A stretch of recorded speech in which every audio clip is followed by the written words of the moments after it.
Good morning everyone. दोस्तों आज है जुलाई 18 2022 और हम लोग करने वाले हैं द हिंदू न्यूज़पेपर के एनालिसिस। मेरा नाम है सितेंद्र चौधरी और रोज की तरह फिर से आज हम लोग कुछ टॉपिक्स यहाँ पे करने वाले हैं। तो सबसे पहला टॉपिक रहेगा वो रहेगा वाइस प्रेसिडेंट इलेक्शन के बारे में।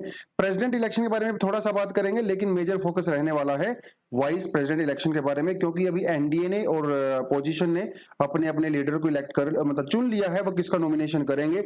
और एक्चुअली इसके लिए जो कंटेंट मैंने लिया है वो इंडियन एक्सप्रेस से लिया हुआ है, तो आप ये भी कह सकते हो कि आर्टिकल मैंने द इंडियन एक्सप्रेस से लिया हुआ है। फिर बात करेंगे फॉरेस्ट फायर इन यूरोप के बारे में, 2 मिनट का टॉपिक है, छोटा सा थोड़ा बात करेंगे। सिंधु ध्वज जो है एक सबमरीन है जिसको डीकमीशन कर दिया गया है, थोड़ा इसके बारे में बात करेंगे। सिर्फ प्रीलिम्स के पर्सपेक्टिव से करना है, मेंस में इसका कोई मतलब नहीं है। पार्लियामेंट्री सेशन के बारे में थोड़ा सा बात करेंगे जीएस पेपर 2 से। प्रिजर्व डेमोक्रेसी, ये आज का एडिटोरियल सेक्शन है, तो थोड़ा देखने वाले हैं इसके बारे में। मेंस में हम ये लोग यहाँ पे एक जो है ठीक ठाक सा क्वेश्चन बना सकते हैं, उसके बारे में देखेंगे। एक और एडिटोरियल भी हम लोग कर सकते हैं, अमेरिका के अंदर जो इलेक्शन होने वाले हैं 2024 में, उसके बारे में भी एक थोड़ा सा एडिटोरियल टाइप का आया है, थोड़ा उसको भी देख सकते हैं। ईएसजेड यानी कि इको सेंसिटिव जोन के बारे में हम लोग पहले बात कर चुके हैं, तो ये रिपीटेड सा टॉपिक है, लेकिन आज हम लोग स्पेसिफिकली पढ़ने वाले हैं कि केरला में जो है ईएसजी को लेके इतना ज्यादा बवाल क्यों हो रहा है, उसके बारे में बात करेंगे। फिर हमारे पास कुछ एमसीक्यूज भी हैं, और कल हम लोगों ने जो एमसीक्यूज किए थे वहां पे आपको मैं पेमेंट बैलेंस ऑफ पेमेंट के बारे में भी थोड़ा सा बताऊंगा, ठीक है जी। लेकिन एक बार देख लेते हैं आगे बढ़ने से पहले क्या है पूरा मामला। तो हमेशा की तरह आपने वही करना है जैसा आप रोज करते हो। आगे बढ़ने से पहले लाइक बटन को हिट करेंगे सभी बच्चे, और उसके बाद आगे की एनालिसिस देखने वाले हैं। तो प्रेसिडेंशियल इलेक्शन टुडे आज होने वाला है, 18 तारीख हो गई है आज। तो Murmu has an edge over Sinha. तो मुर्मू जी जो है वो द्रौपदी मुर्मू जी, वो एनडीए की जो है उन्होंने उसको नॉमिनेट किया है, उन्होंने उनको अपना लीडर माना है। और सिन्हा जी जो है वो यूपीए गवर्नमेंट और उसके जो यूपीए जो है उसके लीडर के तौर पे इसको देखा गया है। तो उसके बारे में थोड़ा बताता है ये कि कितने एलिजिबल हैं। तो 4809 एलिजिबल वोट्स होने वाली हैं आज के इलेक्शन के अंदर। तो इलेक्टोरल कॉलेज है, इलेक्टोरल कॉलेज आप समझ रहे हो ना, इसके अंदर इलेक्टेड मेंबर्स होते हैं लोकसभा के, इसके अंदर मेंबर होते हैं राज्यसभा के, जो हमारे स्टेट लेजिस्लेटिव असेंबली होती हैं उसके भी मेंबर होते हैं, राइट। जो हमारी जो कैपिटल है जिस एनसीटी ऑफ दिल्ली, उसके भी मेंबर होते हैं। यूनाइटेड टेरिटरी ऑफ पुडुचेरी के भी मेंबर होते हैं। नॉमिनेटेड मेंबर नहीं होते हैं, सिर्फ इलेक्टेड मेंबर होते हैं, ये थोड़ा आपको पता होना चाहिए, ठीक है जी। और 2/3 वोट इनको मिलने वाली है, ऐसा माना जा रहा है कि काफी अच्छी वोट इनको मिल जाएंगी। There are 31 such polling station across the country. तो पूरी कंट्री में जो है 31 पोलिंग स्टेशन होंगे 16th प्रेसिडेंट इलेक्शन के लिए। और the value of the total votes is 10,86,431 total votes की वैल्यू होने वाली है। और टोटल वोट कितनी होंगी? 4809। ये थोड़ा आपको पता होना चाहिए। इसने पहले यहाँ पे बोल दिया है कि नॉमिनेटेड मेंबर्स को यहाँ पे इंक्लूड नहीं करते हैं। और एमएलए और एमपीज जो भी वोट करते हैं उनके पास जो बेसिकली जो बैलेट होता है जिसमें वोट डालते हैं वो 2 कलर का होता है, ग्रीन कलर का और पिंक कलर का होता है। एमपीज को जो है ग्रीन कलर का मिलता है और एमएलए को जो है वो पिंक कलर का मिलता है, ठीक है। तो और जो पेन होता है जिसके ऊपर वो मार्किंग करते हैं, वो पेन भी अपने घर से लेके नहीं आ सकते भैया, वो भी बिल्कुल स्पेसिफिक पेन होता है। उस पेन के अलावा अगर आप पर्सनल पेन का यूज करते हो तो आपका वोट्स को रिजेक्ट किया जाता है, राइट। कहता है the 84th amendment to the constitution provides that the population, तो कौन सी पॉपुलेशन को मेजर करते हैं हम लोग? 1971 वाले सेंसस के हिसाब से ही वो वैल्यू जो है वोट्स की उसको सिलेक्ट किया जाता है। इसका मतलब ये है कि जो बड़े स्टेट्स हैं जैसे उत्तर प्रदेश है, इसकी वोट की वैल्यू ज्यादा होती है, जैसे यहाँ पे लिखा भी हुआ है। कहता है कि the value of the votes of the all members of each assembly is worked out by the multiplying the factor। तो ये तो अलग बात है। तो यूपी के जो मेंबर्स हैं उनकी वोट की वैल्यू डेफिनेटली ज्यादा है, अरुणाचल वालों की इतनी नहीं हो सकती क्योंकि यूपी की जो पॉपुलेशन है वो ज्यादा है। तो हर स्टेट को यहाँ पे इक्वल प्रेजेंटेशन नहीं है। हाँ, जबकि अमेरिका के अंदर ऐसा नहीं होता। अमेरिका के अंदर हर स्टेट के अंदर जो है 2 सीट होती हैं प्रेसिडेंट इलेक्शन के अंदर। तो थोड़ा सा तो हम लोग इसको पहले कर चुके हैं, तो इसके बारे में ज्यादा जानना नहीं है। हाँ, ये वाला हम लोग कर सकते हैं। Opposition picks Margaret Alva for the vice president poll. कल हम लोगों ने बताया था कि एनडीए ने जो है धनखड़ जी को चुना है, तो इन्होंने जो है मार्गरेट आलवा जी को चुन लिया है। तो थोड़ा सा एक बार देख लेते हैं क्या है वाइस प्रेसिडेंट इलेक्शन के बारे में, थोड़ा इंपॉर्टेंट रहने वाला है। तो ये कंटेंट मैंने इसमें बहुत ज्यादा डाल दिया है, और ये सारे का सारा कंटेंट एक्चुअली था इंडियन एक्सप्रेस के न्यूज़पेपर से ही मैंने डाला है। और मुझे नहीं लगता कि लक्ष्मीकांत के अंदर भी इतना डिटेल दिया हुआ वाइस प्रेसिडेंट के बारे में। अगर दिया हुआ है तो आप डेफिनेटली वहां पे जाके अच्छे से पढ़ लीजिए अपने लक्ष्मीकांत के अंदर, ठीक है। तो एक तो सेकंड हाईएस्ट पोजीशन होती है कॉन्स्टिट्यूशन और प्रेसिडेंट के बाद में। आर्टिकल 63 इसके बारे में बात करता है that there should be a vice president, right. उसके अलावा कहता है आर्टिकल 64 किसके बारे में बात करता है, it confer upon the post of the power to the ex officio chairman. तो हमारे जो वाइस प्रेसिडेंट होते हैं वो राज्यसभा के एक्स ऑफिशियो चेयरमैन होते हैं। इसका मतलब ये होता है कि जो भी वाइस प्रेसिडेंट बनेंगे वो बाय डिफॉल्ट राज्यसभा के चेयरपर्सन होंगे। एक्स ऑफिशियो का मतलब वो होता है, ठीक है। अंबेडकर जी ने क्या कहा था वाइस प्रेसिडेंट की पोस्ट के बारे में। अंबेडकर जी का यह कहना था कि देखो वाइस प्रेसिडेंट कोई खास पोस्ट नहीं होती है, वाइस प्रेसिडेंट सिर्फ राज्यसभा के चेयरपर्सन होते हैं, इससे ज्यादा उनके पास कोई पावर नहीं होती है, ऐसा अंबेडकर जी ने कहा था। अंबेडकर जी ने यह भी कहा था कि so far as his function are concerned he is merely the opposite number of the speaker of the house of the people. मतलब जहां तक उनके फंक्शन की बात आती है तो बस लोकसभा के जो स्पीकर होते हैं उनके अपोजिट में काम करते हैं इन राज्यसभा, इससे ज्यादा वाइस प्रेसिडेंट की पावर कुछ नहीं होती है, ऐसा अंबेडकर जी ने कहा था। और अम्बेडकर जी ने कहा तो डेफिनेटली उनकी बात में बहुत दम भी है, वाइस प्रेसिडेंट के पास कोई खास पावर नहीं होती है। हाँ, हमारा जो आर्टिकल 65 है उसके अकॉर्डिंग अगर प्रेसिडेंट की डेथ हो जाती है, उनके ऑफिस में वैकेंसी हो जाती है, वो रिजाइन कर देते हैं, उनको रिमूव कर दिया जाता है, तो इनको उनकी पोस्ट पे बिठा दिया जाता है जब तक नए प्रेसिडेंट नहीं आते। और जब तक उनकी पोस्ट पे रहते हैं तो उनकी सैलरी वगैरह पावर वगैरह सब उनकी प्रेसिडेंट के बराबर ही होती है। उसके अलावा आर्टिकल 64(2) क्या कहता है कि अगर प्रेसिडेंट अपना फंक्शन करने में अनेबल होते हैं, उनकी अब्सेंस हो सकती है, भैया वो बीमार भी हो सकते हैं या कोई और हो सकता है उनका मूड ना हो तो उस केस में वाइस प्रेसिडेंट वो काम कर सकते हैं, ठीक है। तो इस केस में सारी पावर अगर उनके पास होते हैं, आपको मैंने बता ही दिया। कुछ एलिजिबिलिटी क्या होती है, कम से कम 35 ईयर्स उनको होना चाहिए और वो रजिस्टर्ड वोटर होने चाहिए किसी स्टेट में या फिर यूनियन टेरिटरी के अंदर। प्रेसिडेंट के लिए 50 मेंबर ऑफ पार्लियामेंट की रिक्वायरमेंट होती है, लेकिन वाइस प्रेसिडेंट के लिए सिर्फ 20 एमपीज की रिक्वायरमेंट होती है जो उनके नॉमिनेशन को प्रपोज करते हैं, और 20 दूसरे एमपीज ऐसे होते हैं जो उनका सेकंड करते हैं, मतलब उनको सपोर्ट करते हैं। ये थोड़ी सी बात आपको पता होना चाहिए। आर्टिकल 66(2) क्या कहता है, the vice president can not be the member of either house of the parliament और of the legislature of any state. तो भैया इंडिपेंडेंट होते हैं, वो किसी के मेंबर नहीं हो सकते। Vice president is picked only by the MPs, तो यहाँ पे एमएलए का कोई रोल नहीं है। प्रेसिडेंट के इलेक्शन में एमएलए का भी रोल होता है, वाइस प्रेसिडेंट इलेक्शन में सिर्फ और सिर्फ मेंबर ऑफ पार्लियामेंट का ही रोल होता है। और इनके लिए जो वोटिंग की जाती है वो सीक्रेट बैलेट में की जाती है, मतलब एमपीज को ये बताने की जरूरत नहीं होती कि उनको किसको वोट कर रहे हैं, किसी मर्जी को भी वोट कर सकते हैं। कमेंट सेक्शन में ये बताओ कि जो प्रेसिडेंट के इलेक्शन होते हैं उसमें किस तरह की वोटिंग होती है, ओपन वोटिंग होती है या फिर सीक्रेट वोटिंग होती है, सीक्रेट बैलेट जिसको बोलते हैं, आप मुझे वो बताओगे, ठीक है। तो क्या होगा, अभी कितने लोग करने वाले हैं प्रेसिडेंट वाइस प्रेसिडेंट के इलेक्शन में, 524 MPs and 237 MPs from the Rajya Sabha, और ये वाले जो है लोकसभा से, इतने लोग जो है उसमें वोट करने वाले हैं। उसके अलावा हमारे पास 4 नॉमिनेटेड मेंबर्स भी हैं, पीटी उषा जी हैं, हमारे पास जो है इளைयराजा जी हैं, विजेंद्र प्रसाद जी हैं और वीरांद्रा हेगड़े जी हैं। ये चारों लोग भी करने वाले हैं क्योंकि नॉमिनेटेड मेंबर्स है राज्यसभा के अंदर, तो ये थोड़ा थोड़ा आपको पता होना चाहिए। आर्टिकल 61 क्या कहता है, वाइस प्रेसिडेंट की जो पोस्ट होती है भैया 5 साल के लिए होती है, बेसिकली 5 साल की होती है, लेकिन उनकी पोस्ट थोड़ा सा एक्सटेंड भी की जा सकती है अगर उनके सक्सेसर, एक्चुअली जब तक उनके सक्सेसर ऑफिस में नहीं आते ना तब तक वो ऑफिस में रहते हैं। तो यूजुअली क्या रहता है, उनके जो सक्सेसर का इलेक्शन जो है उनकी टर्म से पहले ही हो जाता है, तो इसलिए इसको 5 साल बोल देते हैं, ठीक है। और वाइस प्रेसिडेंट जो है बीच में ही छोड़ के जा सकते हैं, जरूरी नहीं है कि भाई 5 साल करना ही करना है, तो रिजाइन कर सकते हैं, प्रेसिडेंट को जाके कर सकते हैं। उनको रिमूव भी किया जा सकता है, राज्यसभा के अंदर एक रेजोल्यूशन पास होगा और उस रेजोल्यूशन को बाद में लोकसभा में भी सपोर्ट किया जाता है, तो भैया उनको रिमूव भी किया जा सकता है। कॉन्स्टिट्यूशन के अंदर ऐसा कोई प्रोविजन नहीं है जो ये कहता हो कि who will perform the duties of the vice president if the office fall vacant, मतलब अगर उनका ऑफिस खाली हो गया तो उनकी जगह पे कौन ड्यूटी करेगा, ये बिल्कुल भी हमारे कॉन्स्टिट्यूशन के अंदर नहीं कहा गया है, ठीक है। थोड़ा सा हिस्ट्री इन्होंने बताई है। एस राधा कृष्णा जी ऐसे पहले वाइस प्रेसिडेंट थे इंडिया के जिन्होंने 2 टर्म में वाइस प्रेसिडेंट रहे बिटवीन 1952 और 1962, फिर बाद में जो है उनको 69 में प्रेसिडेंट बनाया गया।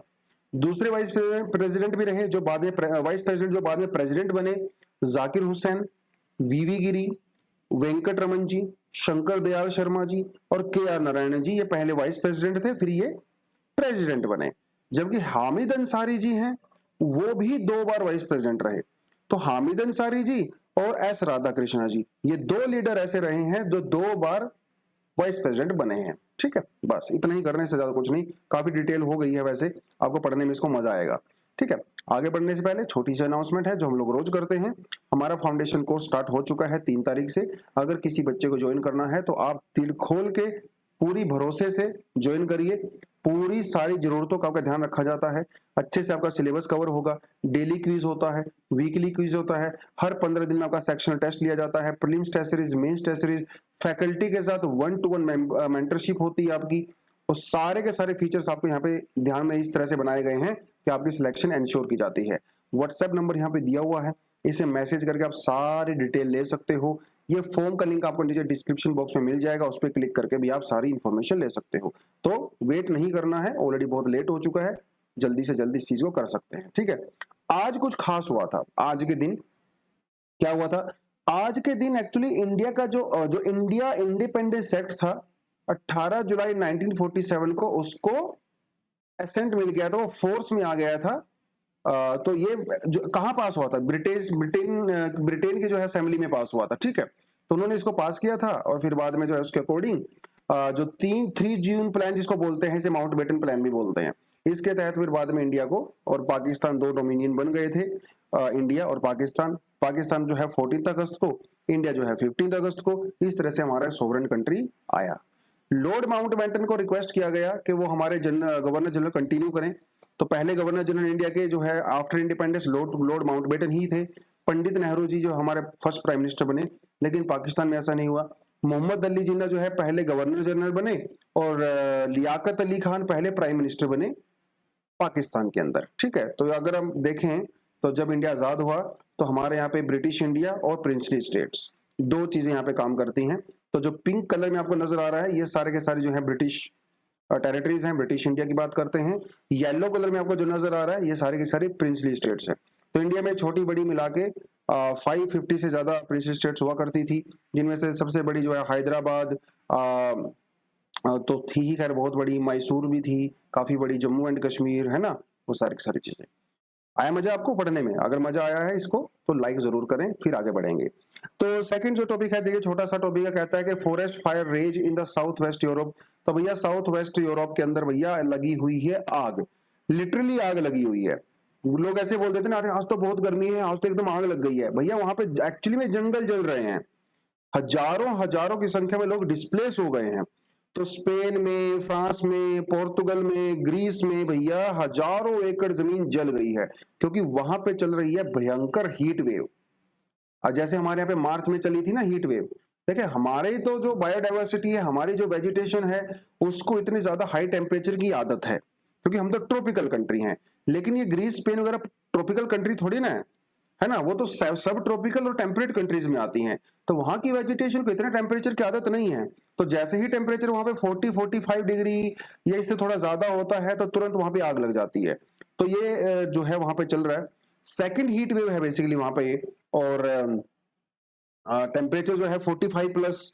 स्पेन में तो इस बार जो है टेम्परेचर 48 डिग्री तक भी चला गया था। तो लोग तो मर ही रहे हैं। पिछले साल में आपने देखा होगा कनाडा में लोग किस तरह से मर रहे थे, क्योंकि कनाडा के अंदर हीट वेव चल गया था। उन लोगों को आदत ही नहीं है ना इतना गर्मी का, तो उनका जो सिस्टम है पूरे का पूरा वो भैया उसी हिसाब से अडेप्ट नहीं कर पाया। तो क्लाइमेट चेंज को दोष दिया जा रहा है ऑफ कोर्स। तो हीट वेव के बारे में कुछ चीजें मैंने यहाँ पे डाली हुई हैं। एक्चुअली इसको हम लोग पहले कर चुके हैं, पुराने वाले स्लाइड को ही मैंने यहाँ पे जस्ट कॉपी पेस्ट आपके लिए कर दिया है। तो जो स्टूडेंट नए हैं, जिनको हीट वेव वगैरह के बारे में पढ़ना है, आप डेफिनेटली पढ़ सकते हो। ये जो स्लाइड मैंने तब बनाई थी जब इंडिया के अंदर हीट वेव चल रही थी। तो इंडिया में हीट वेव के 2 क्राइटेरिया होते हैं, एक होता है प्लेन एरिया में और एक होता है हिली एरियाज में। ठीक है, दोनों अलग अलग होते हैं। तो प्लेन एरिया में टेम्परेचर कम से कम 40 डिग्री उससे ज्यादा होना चाहिए, और हिली एरिया के अंदर टेम्परेचर कम से कम 30 डिग्री उससे ज्यादा होना चाहिए, तब उसे हम लोग हीट वेव के नाम देते हैं according to IMD, Indian meteorological department. ठीक है, थोड़ा बहुत जो है क्या कारण थे इस समय इंडिया में पिछले अभी मार्च के महीने में, अप्रैल में हीट वेव चला था, 4 रीजन यहाँ पे मेनली बताए गए थे। ला नीना का इम्पैक्ट और प्री मानसून जो रेनफॉल होती है वो भी काफी कम हुई थी। वेस्टर्न डिस्टर्बेंस इस बार हुआ नहीं था, बहुत कम बारिश हुआ था विंटर्स में। और एडवांस फॉर्मेशन होता है anti cyclonic circulation. Anti cyclonic circulation का मतलब होता है हाई प्रेशर सर्कुलेशन। जब हाई प्रेशर सर्कुलेशन होता है तो हाई टेम्परेचर होता है, क्योंकि एयर सबसाइड करती है, क्लाउड बनता नहीं है, और क्लाउड नहीं बनता है तो सनलाइट होती है, वो सनलाइट जो होती है वो सीधा सरफेस के ऊपर आती है। तो these were some of the reasons, ठीक है। अंटार्कटिका के अंदर भी भैया इस साल हीट वेव चला था। यूजली अंटार्कटिका में जितना टेम्परेचर होता है उससे 40 डिग्री ज्यादा टेम्परेचर था इस बार अंटार्कटिका में। यूजली क्या होता है, मार्च के महीने में अंटार्कटिका में -45 से लेकर -50 डिग्री टेम्परेचर होता है, लेकिन इस बार वो सिर्फ -18 और -12 था। आपको -18 -12 काफी कम लग रहा होगा, बट -45 और -50 के कंपैरिजन में तो ये बहुत ज्यादा है ना, तो ये थोड़ा आपको देखना पड़ेगा। तो इस बार जो है जो वार्म वेस्ट विंड थी, जो कि वेस्टर्ली विंड जिसको हम लोग बोलते हैं, वो भैया इंटीरियर में चली गई थी अंटार्कटिका में, और हर जगह हीट वेव चल रही है। आने वाले फ्यूचर में तो और भी ज्यादा होने वाला है। कल आपसे सवाल पूछा गया था कि वो कंट्री आपने बतानी है जो मेडिटेरेनियन सी को सराउंड करती हैं बेसिकली, ठीक है। तो आप सभी ने मोस्टली ने बहुत अच्छा आंसर यहाँ पे दिया था। तो देख लेते हैं एक बार कौन कौन सी जो है कंट्री वो सराउंड करती हैं। कल मैंने आपको प्रॉमिस किया था कि आज को मैं ट्रिक भी बताऊंगा। मोस्टली बच्चे जो प्लेटफॉर्म से जुड़े हुए हैं तो उनको ट्रिक्स पहले से पता ही है, बट जो बच्चे नए आए हैं, एस्पिरेंट नए आए हैं, उनके लिए कुछ नया हो सकता है। मेडिटेरेनियन जो है सी हमारा है। आपको पता है कि जो टीथिस सी हुआ करता था अंगारा लैंड और गोंडवाना लैंड के बीच में, टीथिस सी, जहां से फिर बाद में हिमालय राइज हुआ था, मेडिटेरेनियन सी उसी टीथिस सी का रेमिनेंट है, उसी का बचा हुआ टुकड़ा है। तो थोड़ा आपको पता होना चाहिए। तो कौन कौन सी कंट्री हैं जो सराउंड करती हैं। तो पहला मेजर कंसर्न तो हमारा यही था, वेस्ट एशियन कंट्रीज। तो यहाँ पे हमें देखिए टर्की, सीरिया, लेबनान और इजराइल, और यहाँ पे आगे आपका इजिप्ट।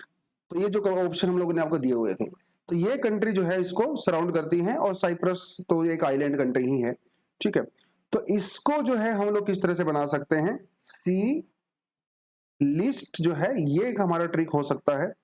सी का मतलब हो गया आपका साइप्रस, एल का मतलब हो गया लेबनान, आई का मतलब हो गया इजराइल, एस मीन्स सीरिया और टी मीन्स टर्की। तो ये आपको पता होना चाहिए, ठीक है। वेस्ट एशियन कंट्री पे ज्यादा फोकस किया जाता है एग्जाम वगैरह में, यूरोपियन कंट्री पर ज्यादा फोकस नहीं होता है, बट स्टिल हम तो याद करेंगे क्योंकि हम तो आपको प्रॉमिस किया था। नॉर्थ अफ्रीकन कंट्री कौन कौन सी हैं जो मेडिटेरेनियन ओशन को जो है टच करती हैं। यहाँ पे आपका जाता है मोरक्को, अल्जीरिया, ट्यूनीशिया, इजिप्ट और इधर से लीबिया। इसके लिए क्या ट्रिक हो सकता है, MEATLE, मेटल। तो स्पेलिंग आपने थोड़ा ध्यान रखना है, MEATLE। तो ये आपका वेस्ट टू ईस्ट हो जाता है, मोरक्को, अल्जीरिया, ट्यूनीशिया, लीबिया और इजिप्ट। याद रहेगा आपको ये, बहुत बढ़िया। अगर अच्छा लगा है ट्रिक तो कमेंट सेक्शन में जरूर बताएं ट्रिक समझ में आया है कि नहीं आया है, ठीक है। उसके अलावा यूरोपियन कंट्री में थोड़ा आपको दिक्कत हो सकता है, लेकिन ट्रिक अपने पास इसका भी है। देखिए क्या होता है कि जब आप IAFS ऑफिसर बन जाते हो, है ना, इंडियन फॉरेन सर्विस में आपके सिलेक्शन हो जाते हो, तो इंडिया में तो आपको नहीं पोस्टिंग मिलता है, बाहर आपको पोस्टिंग मिलता है। तो इमेजिन करिए आपको यूरोप के अंदर पोस्टिंग मिल रहा है, और यूरोप के अंदर कौन कौन सी बढ़िया कंट्री है, स्पेन, फ्रांस और इटली। मतलब IFS, इटली, फ्रांस और स्पेन। याद रहेगा, अगर याद रहेगा तो वीडियो को लाइक करो, नीचे कमेंट में बताओ। ये थोड़ा सा ट्रिकी हो सकता है।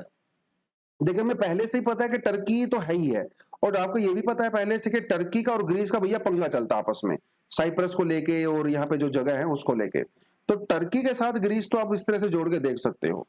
और आप कैसे कर सकते हो, देखिए वैसे कोई खास ट्रिक नहीं है, बट स्टिल देखिए यहाँ पे आता है अल्बेनिया, ठीक है, अल्बेनिया, यहाँ पे आता है बोस्निया और यहाँ पे आता है स्लोवेनिया। इन सारे के एंड में NIA लगा हुआ, निया। आप लातविया को छोड़ दीजिए, है ना, उसके अंदर VIA है, लातविया वगैरह। एस्टोनिया भी एक कंट्री है जो इसका पार्ट नहीं है, तो एस्टोनिया को छोड़ के बाकी इन कंट्री के पीछे आपको NIA देखने को मिलता है, NIA, नेशनल इन्वेस्टिगेशन एजेंसीज। तो स्लोवेनिया, बोस्निया और अल्बेनिया याद रखोगे। फिर आपका TIA आ जाता है, तो NIA और TIA थोड़ा सा राइम करता है आपस में, निया टिया, तो निया और टिया, क्रोशिया और ये सब करके, है ना। मोंटेनिग्रो आप अलग से याद कर सकते हो, इसके लिए कोई ट्रिक नहीं है मेरे पास, ठीक है। मजा आया करने में आपको। सवाल आते हैं यहाँ पे, प्रीलिम्स में भी आते हैं, आप यूपीएससी के अलावा और जो एग्जाम देते हो बैंकिंग वगैरह वो सब में यहाँ पे सवाल पूछे जाते हैं। नेवी डी कमीशन सिंधु ध्वज। बस आपको प्रीलिम्स के लिए ये फैक्ट याद रखना है कि सिंधु ध्वज क्या है। सिंधु ध्वज एक सबमरीन है, ठीक है, एक सबमरीन है। ये सबमरीन इंडिया और रशिया ने आपस में मिलकर बनाई थी, तो बहुत पुरानी सबमरीन है बेसिकली। 35 इयर्स तक इसने सर्विस किया नेवी के अंदर, अभी फाइनली इसको डीकमीशन कर दिया गया है। तो एक प्रोजेक्ट चलाया गया था जिसका नाम था प्रोजेक्ट 877। उसके अकॉर्डिंग जो है रशिया में जो है रोजुरुजे, पता नहीं क्या बोलते हैं प्रोनाउंसिएशन आई डोंट नो, और इंडिया का जो मिनिस्ट्री ऑफ डिफेंस है, दोनों ने आपस में कॉन्ट्रैक्ट किया था, तब हम लोगों ने इसको बनाया था। इंडिजिनस टेक्नोलॉजी से काफी बना हुआ ये, बस ये आपको पता होना चाहिए, इससे ज्यादा आपको जानने की जरूरत नहीं है। आगे बढ़ते हैं। 32 bills listed for the monsoon season. ये आपको याद करने की कोई जरूरत नहीं है कौन कौन से बिल जो है वो इंट्रोड्यूस हुए। हाँ, अगर कोई इंपॉर्टेंट बिल है, जैसे इस बार जो है वो बिल था काफी इंपॉर्टेंट बिल, मीडिएशन बिल वाला है ना, या फिर कोई इंपॉर्टेंट एक्ट जो है वो पास होगा, तब उसको जाके देखेंगे। हर लिस्ट आपको याद करने की बिल्कुल भी जरूरत नहीं है। हाँ, सेशंस वगैरह बारे में हम लोग देख सकते हैं क्योंकि मॉनसून सेशन स्टार्ट हो गया है। तो भैया पार्लियामेंट के अंदर जो भी सेशंस होते हैं उसको सम्मन किया जाता है according to article 85 of the constitution. याद रहेगा आपको। चलिए, the power to convene a session किसके पास होती है? गवर्नमेंट के पास होती है। तो गवर्नमेंट जब भी चाहे सेशन को बुला सकती है।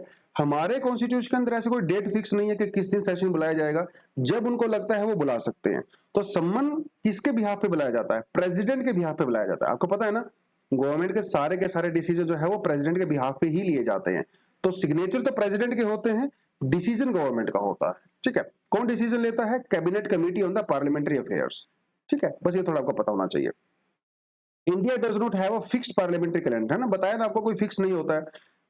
लेकिन कॉन्स्टिट्यूशन के अंदर क्या लिखा हुआ है कि 2 सेशन के बीच में 6 महीने से ज्यादा का गैप नहीं होना चाहिए। इसका मतलब ये हुआ कि मिनिमम 2 सेशन तो आपको बुलाने ही पड़ेंगे। 3 सेशन भी हो सकते हैं। यूजुअली 3 सेशन होते हैं, लेकिन कंपलसरी नहीं होता है।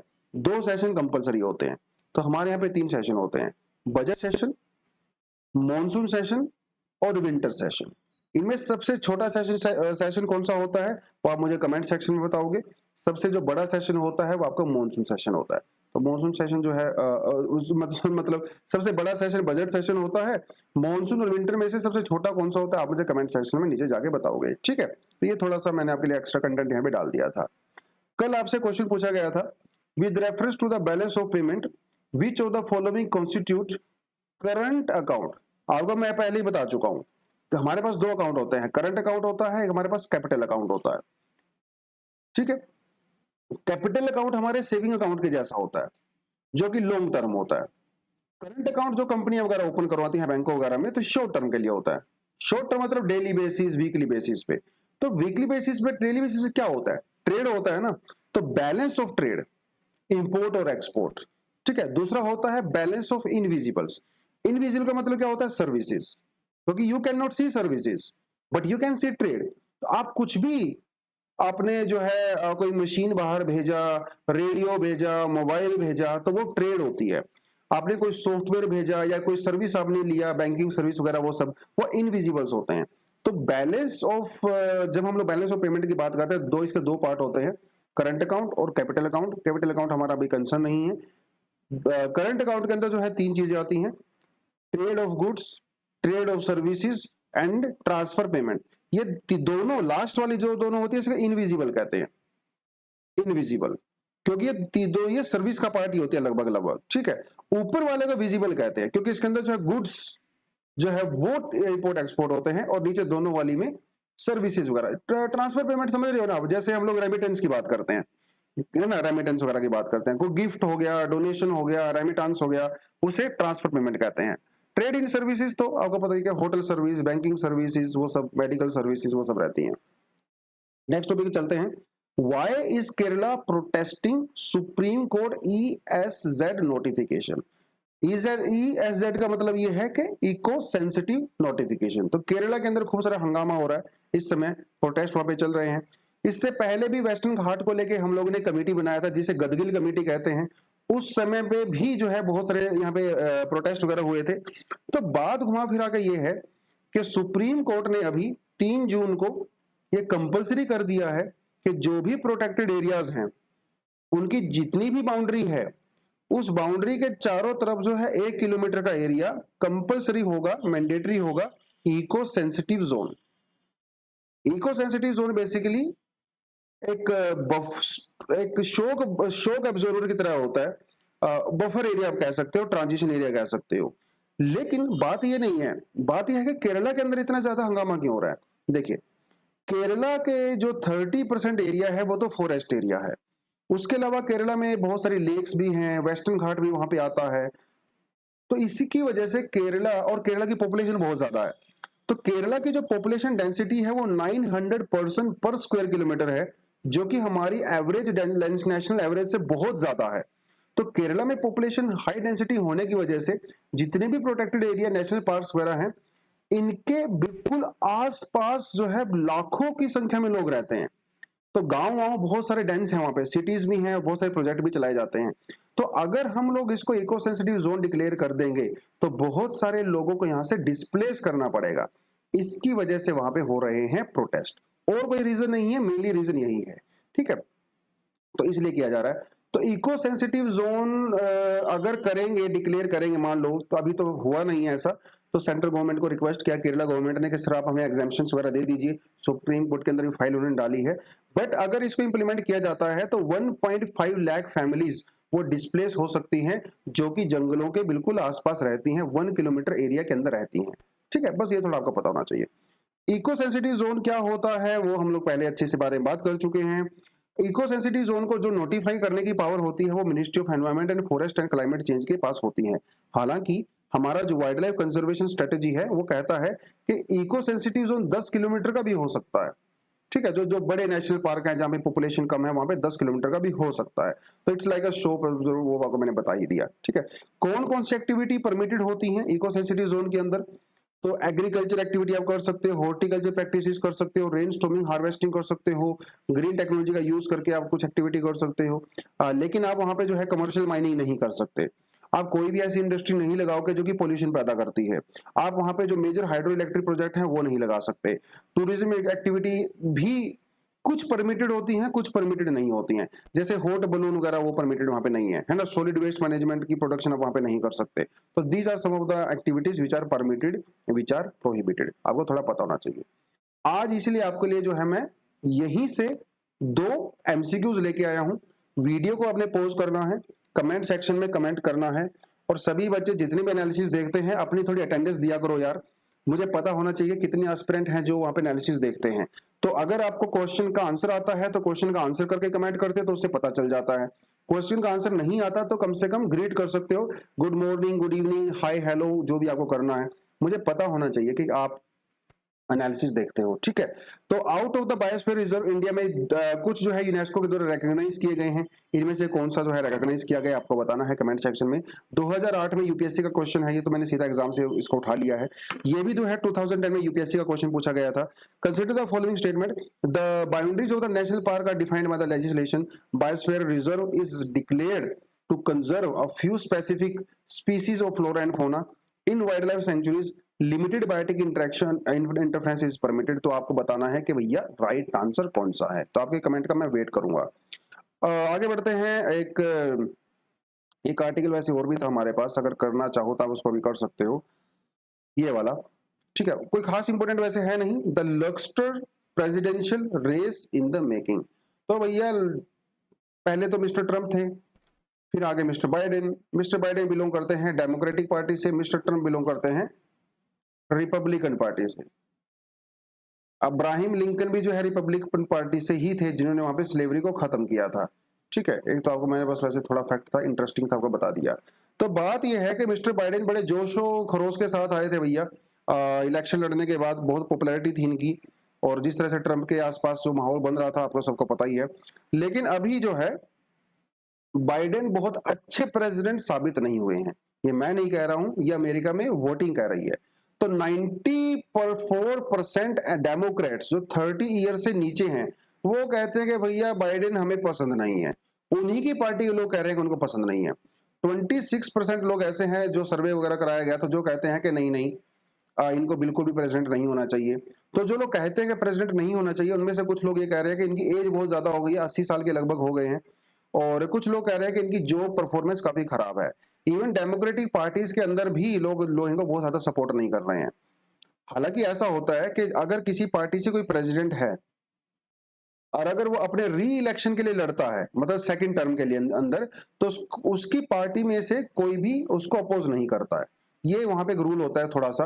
हालांकि हो सकता है, कोई ऐसी बात नहीं है, लेकिन जस्ट अ कन्वेंशन। तो अभी वहां पे अब ट्रंप की फिर बात आती है। अब ऐसा नहीं है कि ट्रंप को सपोर्ट है, ट्रंप को भी इतना ज्यादा सपोर्ट नहीं है जब रिपब्लिकन्स का सर्वे वगैरह किया गया, लेकिन ट्रंप की जो पॉपुलैरिटी है वो बाइडेन से थोड़ी ज्यादा है। तो क्या होगा क्या नहीं होगा, कौन कौन रेस में है? देखिए, रेस में तो बहुत सारे लोग हैं। माइक पेंस हैं वहां पे, जो टेड क्रूज हैं, वाइस प्रेसिडेंट भी रह चुके हैं माइक पेंस, तो निकी हेली करके हैं। और वहां के जो वाइस प्रेसिडेंट हैं इस समय, वो कमला हैरिस, वो भी बहुत ज्यादा पॉपुलर नहीं है अमेरिका में, उनकी परफॉर्मेंस भी बहुत बढ़िया नहीं है, तो इसलिए वो तो कैंडिडेट्स वैसे ही बाहर हो गई हैं। तो ये कुछ कुछ चीजें हैं जो इन्होंने इनकी आर्टिकल में बताई गई हैं। लेट्स सी क्या होता है, वहां पे हाई प्रोफाइल रहता है भैया। प्रिजर्विंग डेमोक्रेसी इन इंडिया, ये आर्टिकल आज मैंने चूज किया है। हालांकि इसमें कुछ पॉलिटिकल चीजें भी हैं जिसको मैंने अवॉइड करने की कोशिश की है, आइडिया को थोड़ा सा खींचने की कोशिश की है। मैं देख आपको भी हमेशा बोलता हूं कि आप ओपिनियन के पीछे मत भागा करो, आइडिया के पीछे भागा करो। उसके अंदर आइडिया क्या है? आइडिया ये है कि भैया अपोजिशन जो है वो डेमोक्रेसी के लिए इतनी जरूरी क्यों है, अपोजिशन का रोल क्या होता है, थोड़ा सा इसके ट्रेंड वगैरह के बारे में देखेंगे, अभी प्रेजेंटली क्या चल रहा है थोड़ा उसके बारे में देखेंगे। आइडिया को पकड़ना है, ओपिनियन को नहीं पकड़ना है, ठीक है। तो पहली बात इन्होंने कहा कि जो 1 मिनट, इसको मैं इरेज कर देता हूं, ठीक है। तो पहली बात इन्होंने ये कहा कि इंडियन कॉन्स्टिट्यूशन ने प्रेसिडेंशियल सिस्टम को जो है अडॉप्ट नहीं किया, हम लोगों ने पार्लियामेंट्री सिस्टम को अडॉप्ट किया। इसका मतलब ये है, पार्लियामेंट्री सिस्टम के अंदर हम लोग लीडर को नहीं चुनते हैं। पार्लियामेंट्री सिस्टम में हम लोग या तो पार्टी को चुनते हैं या अपनी कॉन्स्टिट्यूएंसी को चुनते हैं। लेकिन प्रेसिडेंशियल सिस्टम में ऐसा नहीं होता, जैसे अमेरिका में होता है, वहां पे प्रेसिडेंट को चुना जाता है, ठीक है, एज अ मेजर थिंग। तो ये थोड़ा आपको पता होना चाहिए। तो प्रेसिडेंट को चुनने का मतलब ये, देखिए हमारे यहाँ पे तो आपने पार्टी चुना ना, आपने एमपीज को चुना, मेंबर ऑफ पार्लियामेंट को चुना। अब वो मेंबर ऑफ पार्लियामेंट डिसाइड करते हैं कि कौन प्राइम मिनिस्टर होगा।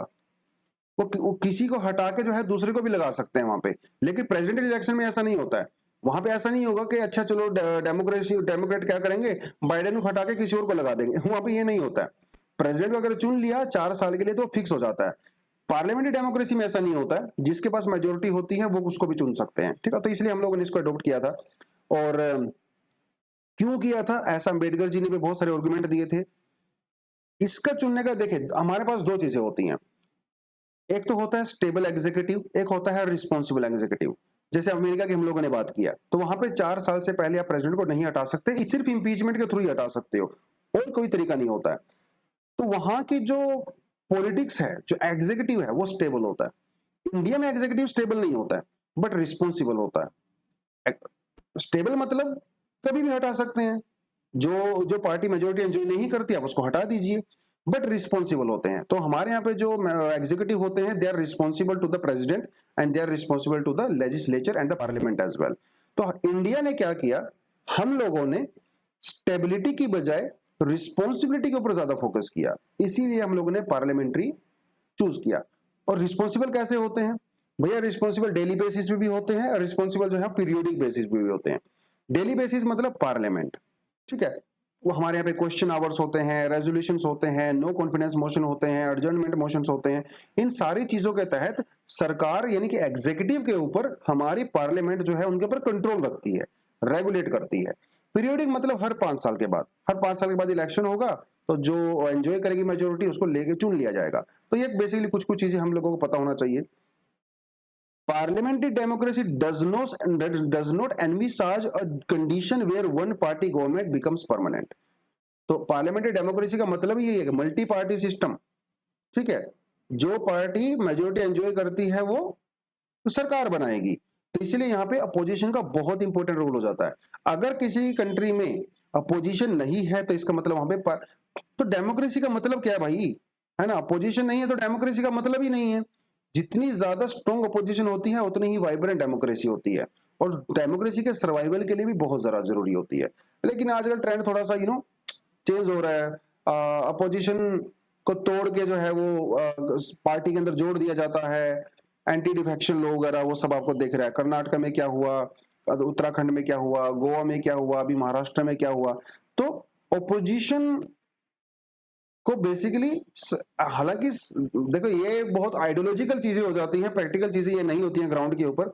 आइडियोलॉजी ये कहती है कि सरकार यानी कि जो पार्टी पावर में होती है उसको ये इंश्योर करना चाहिए कि अपोजिशन स्ट्रांग हो लेकिन प्रैक्टिकली ऐसा थोड़ी होता है भैया, कोई भी अपोजिशन को इस तरह स्ट्रांग थोड़ी बनाना चाहता है। तो जो पार्टी पावर में होती है वो तो यही चाहेगी कि अपोजिशन ना हो। तो जब हम लोग कांग्रेस मुक्त भारत की बात करती है बीजेपी, तो बेसिकली अपोजिशन मुक्त भारत की बात करती है। और कांग्रेस भी पहले ऐसा ही करती थी। ऐसा नहीं है कि वो हर कोई, मतलब यहाँ पे कोई पॉलिटिकल पार्टी का स्टैंड नहीं ले रहे हैं। It is just a thing which is happening on the ground. आजादी से पहले और आजादी के बाद, before and after independence, Congress party ये डिटरमाइन करती थी कि उसके अपोजिशन में कोई ना हो। तो ये जो चीजें आप देख रहे हो आजकल, ये 60-70s के अंदर भी बहुत ज्यादा हुआ करता था। बहुत समय तक कांग्रेस पार्टी ने हमारे देश के अंदर अपोजिशन को पनपने ही नहीं दिया। फिर 1960s में जो है सदर्न इंडियन स्टेट में एंटी कांग्रेस गवर्नमेंट्स बनना शुरू हो गई। आजकल तो कांग्रेस कहीं बची नहीं है। वही सेम ट्रेंड लगभग आज भी देखा जा रहा है। तो जो अभी पार्टी जो पावर्स में है, ये अपोजिशन पार्टी के मेंबर को जो एंटी डिफेक्शन लॉ वगैरह वो सब चल रहा है ना। तो डिफेक्शन के बारे में जो कुछ किया जाना चाहिए, डिफेक्शन का जो ऑब्जेक्टिव था जब उसको लेके आए थे वो पूरा नहीं हो रहा है। हालांकि जो एंटी डिफेक्शन का जो एक्ट है, 52nd अमेंडमेंट एक्ट हुआ, और फिर बाद में सुप्रीम कोर्ट जो है कीहोतो हलोहन वाले केस में उसको अपहेल्ड भी किया है। लेकिन जब ग्राउंड रियलिटी की बात आती है तो भैया एंटी डिफेक्शन लॉ बहुत ज्यादा इफेक्टिव है नहीं। तो एक तो एंटी डिफेक्शन लॉ के अंदर जो लूप होल्स हैं उनका गवर्नमेंट यूज करती है, जो पावर में होती हैं, कोई भी पार्टी हो पावर में होती है तो लूप होल का यूज करती ही करती हैं। दूसरी बात, जो पीएमएलए है यानी कि prevention of money laundering act है, ईडी की हम लोग बात करते हैं, एनफोर्समेंट डायरेक्टर की बात करते हैं, उसका यूज भी किया जाता है अपोजिशन को हरास करने के लिए, परेशान करने के लिए। आजकल आपको देख ही रहे हो, हर किसी के ऊपर ईडी की रेड पड़ जाती है। आपने कभी सुना है कि जो पार्टी पावर में है उसके लीडर के ऊपर ईडी की रेड पड़ा हो? तो ये सारे के सारे अपोजिशन के लीडर क्या अपोजिशन इतना करप्ट है कि उनके सभी लीडर के ऊपर ईडी का रेड पड़ गया? करप्ट तो कोई भी हो सकता है। अब कल को अपोजिशन, जो आज पार्टी अपोजिशन में है, अगर कल को वही पावर में आती है तो वो फिर से ईडी का रेट डालेगा। तो थोड़ा सा सोचना चाहिए कि इस सारी चीजों से क्या होता है ना, जो जनता है, जो पब्लिक है, उसका ट्रस्ट कहीं ना कहीं टूट जाता है अपने पॉलिटिकल लीडर्स में और डेमोक्रेटिक प्रोसेस के अंदर। वो सब नहीं होना चाहिए, है ना। सोल्यूशन क्या है इस सारी चीजों का? सोल्यूशन यही है कि पॉलिटिकल क्लास जो हमारी है उसको बैठना चाहिए, इंट्रोस्पेक्ट करना चाहिए कि भैया आपके जो इंडिविजुअल, जो आपका मोटिव है वो सेकेंडरी टर्सरी होना चाहिए। जनता, पब्लिक, वो सबसे पहला होना चाहिए। देश और डेमोक्रेसी सबसे पहले होनी चाहिए। बड़ी बातें सुनने में लगती हैं ऑफ कोर्स, लेकिन आंसर लिखने में तो काम आती ही है। जुडिशरी को भी और ज्यादा अवेयर होना पड़ेगा, है ना। पॉलिटिकल जो ग्राउंड रियलिटी है उनके लिए अवेयर होना पड़ेगा। जो मोटिवेटेड इन्वेस्टिगेशंस होती हैं, मतलब किसी को टारगेट किया जाता है तो सुप्रीम कोर्ट को उसको आइडेंटिफाई करना पड़ेगा। बेल वाला प्रोविजन के बारे में हम लोगों ने कल भी बात किया था, एंटीसिपेटरी बेल वगैरह। अगर सुप्रीम कोर्ट का ऐसा लगता है कि किसी लीडर को हरास किया जा रहा है तो उसको जल्दी से जल्दी उसको बेल दे दी जाए। सरकार को भी ये चाहिए कि जो अपोजिशन होती है उसको टॉलरेट करे, है ना। अपोजिशन काम ही होता है ना। अपोजिशन क्या कर रही है? अगर वो सरकार के खिलाफ कुछ बोल रही है, उसको क्रिटिसाइज कर रही है, अगर स्ट्राइक कर रही है, प्रोटेस्ट कर रही है, तो ये तो उसका कॉन्स्टिट्यूशनल राइट है ना अपोजिशन का, तो वो तो अपना कॉन्स्टिट्यूशनल ड्यूटी निभा रही है।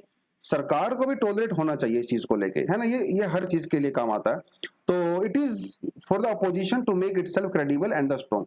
अपोजिशन को भी ये चाहिए कि वो खाम खा किसी भी हर चीज को प्रोटेस्ट मत करे भैया।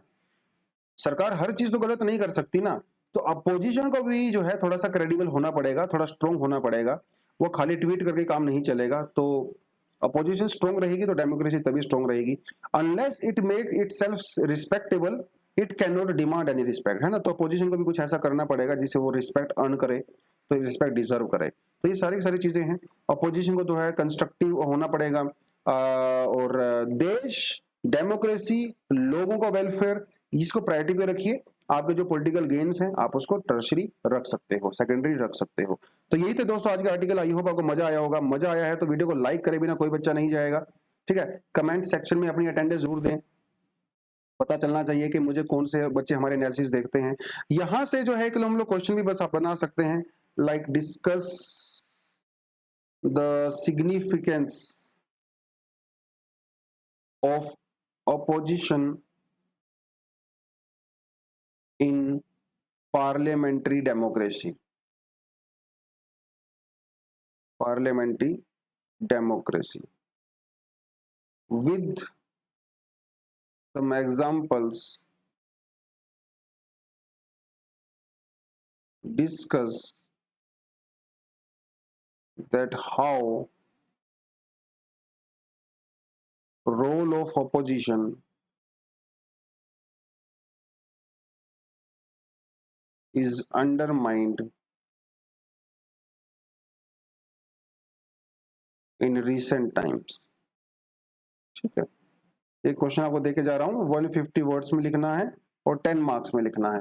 आसान सा क्वेश्चन है, थोड़ा सा आर्टिकल से इंस्पिरेशन लो, थोड़ी सी आपकी जो एग्जिस्टिंग नॉलेज है उसका यूज करो, बढ़िया सा आंसर आप लिख के जो है लिख सकते हैं बढ़िया से। ठीक है, तो दोस्तों आज के लिए इतना ही। Thank you very much, all the best, जय हिंद।